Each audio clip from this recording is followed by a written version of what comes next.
Game 6 took place between me and a player called Lvovich on LiChess. This was a few years ago, and the time controls was 15 and 15, which means game 15 essentially and 15 seconds added for every single move. So I'm black. Let's see what happens.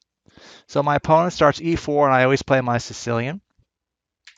He plays the f4, sharper variation here. It's very common at the club level. It's not really very popular at grandmaster play, but this is amateur chess, remember, so it's not too much to get excited about.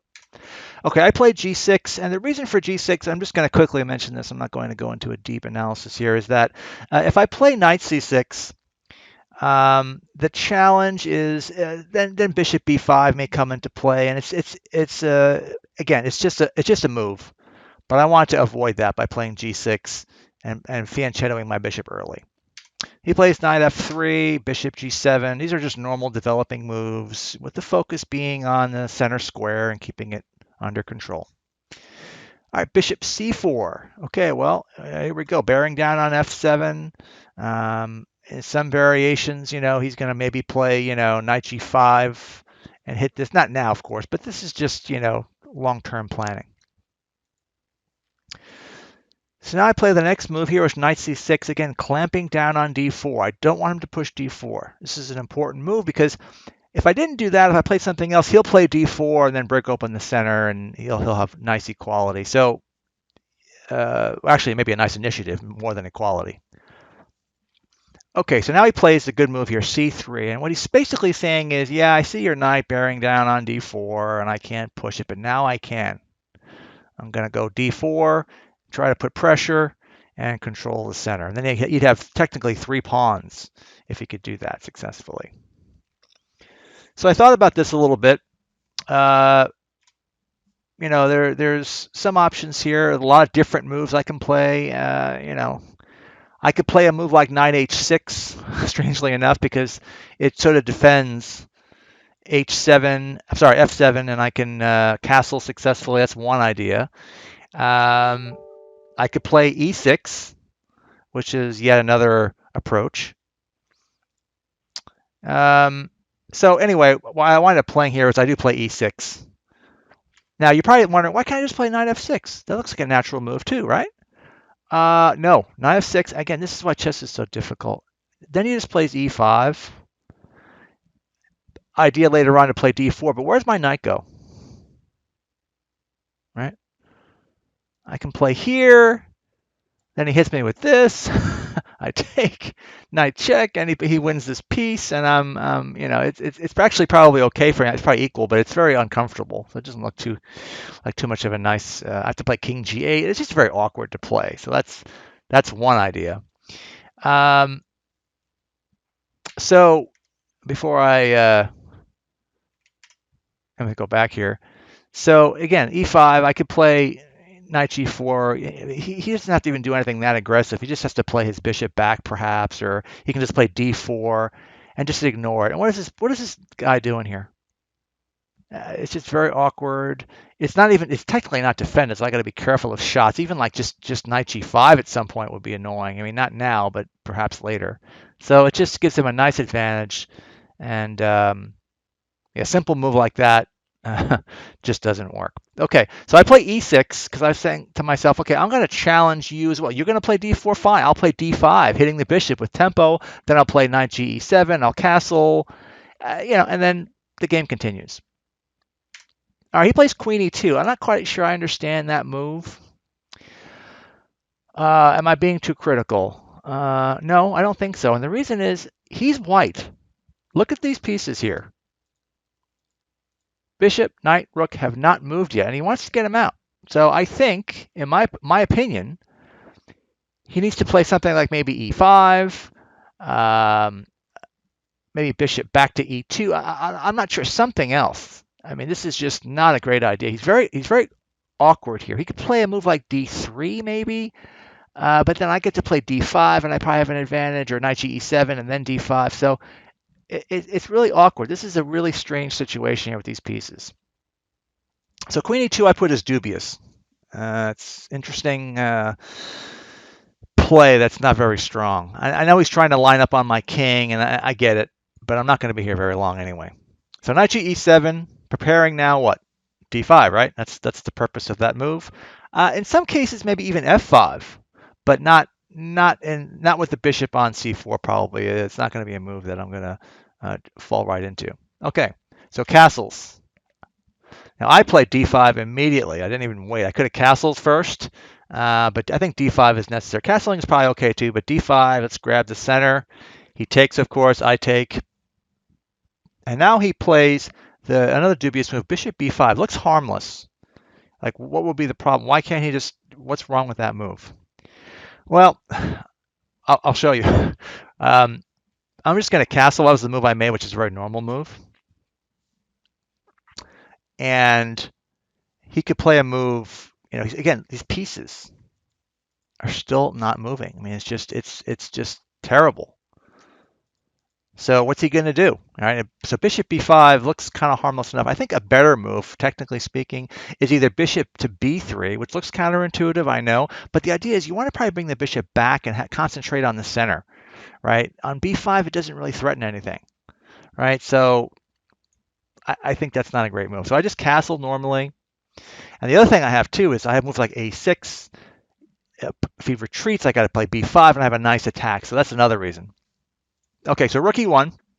He's now, rook e1 isn't all that terrible a move, but I still think he should play like d3, right? Get his pieces active, get the bishop some scope perhaps, and kind of deal. Because now black has a pretty good advantage. Okay, so rook e1, hitting that, I guess hitting the knight. I mean, I'm not sure I understand it, just getting on the file. Okay, so then I play a rather passive move myself that's dubious, and that's bishop e6. Am I being, unnecessarily harsh on myself? No, I don't think so. It's not a terrible move, but I think a better move is just to grab the center. If I don't play d4, he will. So I should be playing this to get space, and also look at the squares it opens, right? I can play bishop out, and I have the diagonal, right? Whereas the other way, I don't have it. Okay. So bishop e6, passive. I think a6 is better. Maybe kicking the bishop. Now d3. Okay, finally. Now some people might be asking, well, hold on a second. Why can't I just play knight g5 here? This is great. Hitting this bishop, and I think that's a great move. Well, not so fast, right? Bishop f5. And it's in a much better square. And I know some players are going to look at this and say, no, g4. Now what are you going to do? I play bishop d7. And let's take a look at what you have. You have a knight on g5. That's doing nothing. You have these terrible weaknesses around your king. This diagonal is open. And now I'm better off than where I was. So mindless attacks have to be really well thought out before they just are embarked on. Okay? So anyway, he plays d3. I think that's as good a move as you're going to get here to get his pieces out finally. And now I play a6, which is what I wanted to play all along, right? Get the pieces rolling. And I think now I've decided, Jeremy Stillman talks about what side of the board you want to play on. Do you want to play on the king side, the center, or the queen side? Well, clearly it looks to me like this is the queen side here, right? This area here is where I want to start moving my pieces. I have my bishops helping out here. These bishops are pointing the right direction. My rooks can aid. My knights are in good play here. So overall, this looks like the way I might want to play it. And we'll see what happens. And look at his other pieces. His pieces aren't doing anything. They're just idle. Again, I'll keep saying it, but it's critical. Development in the opening is so critical at the amateur level. I can't tell you enough times. And I'll tell you 100,000 more times during these videos because it's so important to make sure you develop your pieces, even if it feels uncomfortable, even if you feel you're missing a tactic, that's okay. It's all forgiven as long as you can develop a piece and get the pieces active. Okay. Whoop, what happened here? I jumped ahead here. So d3, good move. a6, getting the pieces rolling, as I said. Okay, he pushes it back, which is okay. And now b5 is a very natural move. I think rook e8 is a little more accurate because I want to get my rook out, right? And on the king and on the queen and rook over there. But whatever. b5, I play that first. And he retreats to c2, which remember I talked about earlier. He kind of winds up there anyway. But look at the cost of it though, with all my pawns expanding and I have even more pressure happening. Okay, now I play a pretty mature move, which is rook e8. It's kind of hard to find. I think a lot of players would say, "What's wrong with d4?" D4 is reasonable, or b4, right? Really putting pressure, opening this diagonal up and really letting him, really hurting him on that. Yes, all fair. But keep in mind, whenever you see a position like this, and I'll highlight these pieces every time, where your guys are developed, his is not. Developing moves are that much more powerful. So a move like rook e8, which is ordinarily just a good move, becomes a very good move given his challenges with development. Okay, so rook e8, developing pieces and awaiting events, just knowing I have a good advantage. All right, so he plays queen f2, which you can see is just hitting c5. It's a reasonable idea and a good move in general. A lot of moves to play here. I think the strongest one, which I do play here, is just d4. I'm like, okay, fine. You want to hit a pawn? Let me give you a reason. Again, opening this diagonal, giving me a good square for my knights, or my queen. Again, the more activity I have in pieces, the more options I have, and that's the key here. Now, some of you might be saying to yourself, well, okay, you're talking about development. Why can't I just play like queen c5? Doesn't that work? No. Queen c5, or sorry, queen d6. Well, I'll tell you why. Because on that, he has knight b2, knight bd2, and you're thinking, well, okay, that doesn't sound all that horrible. Well, the problem is now if I play d4, which I can't play, he has knight e4, right? And he's hitting the queen. In fact, he's going to win this pawn, which is now going to be lost. So I have to be a little careful here. Now, maybe if I don't play d4, I could play something else like b4. But then he has d4. It just becomes very ugly. And now he's still worse, but he's a little better off, and his pieces are getting developed. Okay, so I just played d4. I say enough is enough. I want to keep his pieces at bay, and this bishop is buried, which is what I like. Okay, he plays knight e5. A better move? I don't know. I can't find a really good move here. I'm sure if you put it on the computer, it could play something like bishop d2, maybe. It just seems really bad, though. Maybe I think it also likes a4, try to mix things up a little bit, but I'm still way better. I'm going to get on this diagonal soon, and play bishop d5. I'm really starting to control things. And this rook over here, whoops, I'm at bishop d5. This rook over here it's just by itself. It isn't connected with the other rook. Bad stuff going on here. Okay, so he plays knight e5. I just calmly go, play on queen c7. This is actually threatening to win a pawn, right? Because I have, 1, 2, 3 pieces on. So he's got to deal with that. So he takes the knight, which, makes sense. Although I think it's probably worth a pawn just to let the pawn go, right? Play knight t2 and just develop and deal with the loss of a pawn. It's not the end of the world. But he decides he doesn't want to do that. He decides to take the knight, which, okay, I recapture with the knight. And then he plays, again, another curious move. Bishop to b3. Odd. Again, his 3 pieces are still on their home squares. They haven't moved anywhere. I'll keep highlighting them because they just don't move. And here I play a less than stellar move. I'm a little too excited here. I should play a simple move like just bishop f5, right? Simple chess, hit the weakie, right? He's got to play back, or even just let it fall and develop his pieces because he's losing, any other way. But I don't. I don't play that. Instead, I play a rather, substandard move. I play c4, dubious. Again, I'm still better, perhaps even positionally winning, but it's not the strongest move. And he takes it. It helps to free him up a little bit. I take back with the pawn. Now he plays bishop a4 on the diagonal. Okay, threatening to pin my knight and fun stuff like that. What I should have done here, I played this now rook e d8, getting out of the pin and concentrating my firepower toward the center. That's okay. I think a better move, just bishop d7. Just protect it. It's not going anywhere anyway. I was worried about this pawn falling perhaps, but it's not going anywhere. I can take, and with this development advantage, there's really nothing to worry about at all. So I play rook e8, not the end of the world. He plays king h1, and I think he's just worried about this diagonal, and he has a good reason to be worried, right? Because of the bishop perhaps coming here and taking, and he wants to get out of dodge. But that is more time wasting, and it also sets up a long-term weakness, which is a back rank mate. He's not back ranked yet, but if I trade a pair of rooks, he could be in some trouble, and we'll focus on that situation a little later in the broadcast. Okay, so bishop d5 I play. It's fine. I think rook ab8 is good too. I think maybe getting my knight out of here, knight e7 to here maybe.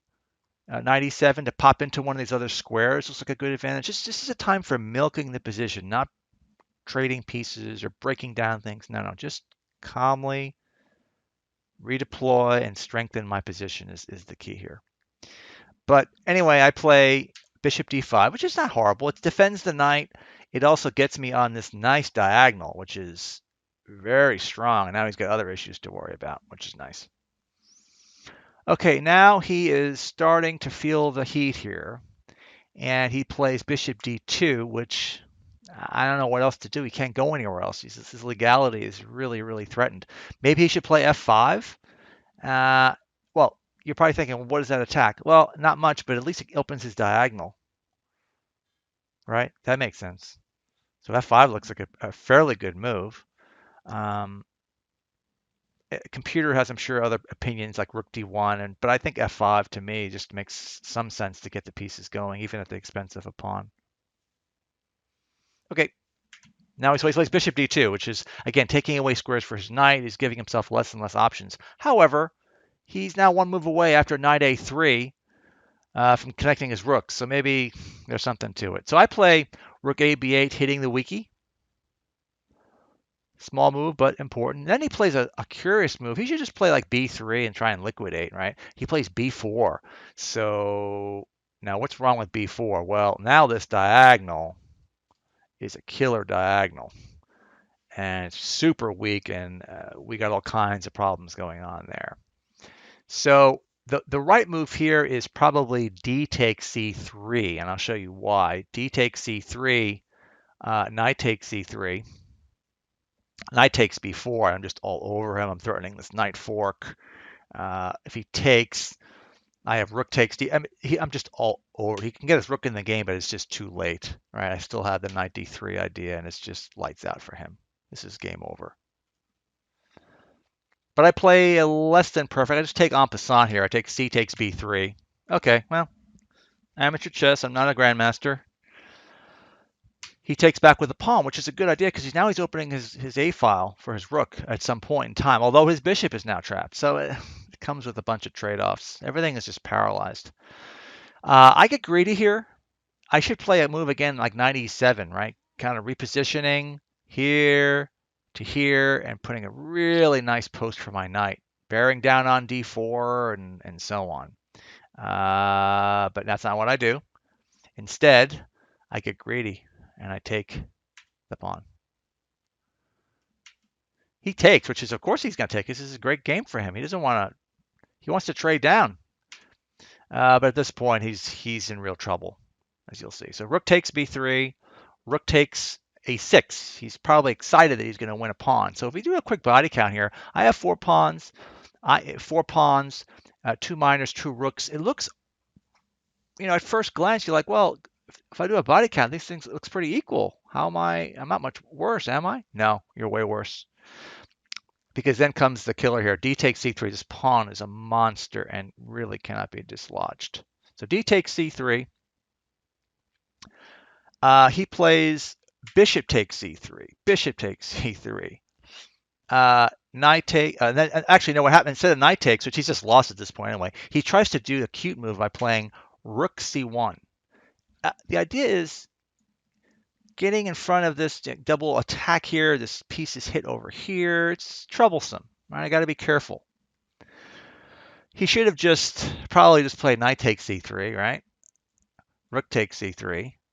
And my rooks are just so active and have so much capability. I mean, I don't even know what he plays here. Maybe he just doubles up. But again, this back rank is a real problem. I got like knight b4 coming. I'm going to power into this square. I have all types of ideas happening that are going to make it very, very, very difficult. Okay, so he's getting cute rook c1. So then I say, okay, you know what? I'm going to sidestep this and just play queen b7. Again, both my guys here on this knight. And again, back rank problems, right? There's no protection. That's, again, the earlier issue is king h1 caused these problems, and they're not going away anytime soon. So this is a problem. Okay, so then he plays rook takes c6, which is just losing. I could take the knight and still be winning pretty easily. It's actually the most accurate, but I get cute. I'm like, nah, I'm gonna take the rook with the queen.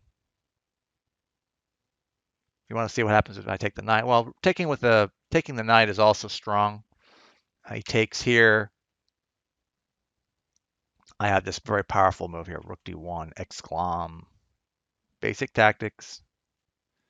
He has to go queen g1, and he loses everything. Queen check, and the game is over. So he does rook takes c6. I take with the queen back, and now he tries to get cute on me, and it kind of scared me. He plays queen c2, and I'm thinking, uh-oh, I'm hanging a piece here. He's got what? 1, 2, 3 pieces on this bishop, and he's hitting my rook. Is there a move here? Well, pause the video and see if you can find what the move is here. Is there a winning move here? There's a couple of them, but one is crushing, and I find the crushing move, which is good news. So rook b1 is fine. Queen c4 is complicated, but it works. The move is actually what I play as rook b2. I know you're probably thinking, well, can I just take the rook? Just take the rook. No. I take, and if he takes, oh, remember? Back rank mate. Game over. So remember what's happening here. This rook is attacking the queen, but it's also indirectly hitting this square. Right? That's the problem. So he doesn't even see it, which is, I don't know if it was a time issue on him or what it was. He probably figures he's lost. Let's go for it. He takes on c3, and I hit him with the decisive queen g2 mate. So once again, another example of poor development by my opponent allowed me to get a good advantage. This is one of the few games that went the distance. He was suffering terminally for quite some time, right? He had terrible development due to his own poor management of his position, but he did manage to get to an ending. He was worse. He was losing, but this game really kind of dragged on a little bit. I had to be careful how I placed my pieces. So I gave myself, an A for effort, but I had plenty of inaccurate moves I needed to work on. And I hope you enjoyed the game and the analysis. Please leave your comments below, and I look forward to seeing you in the next video.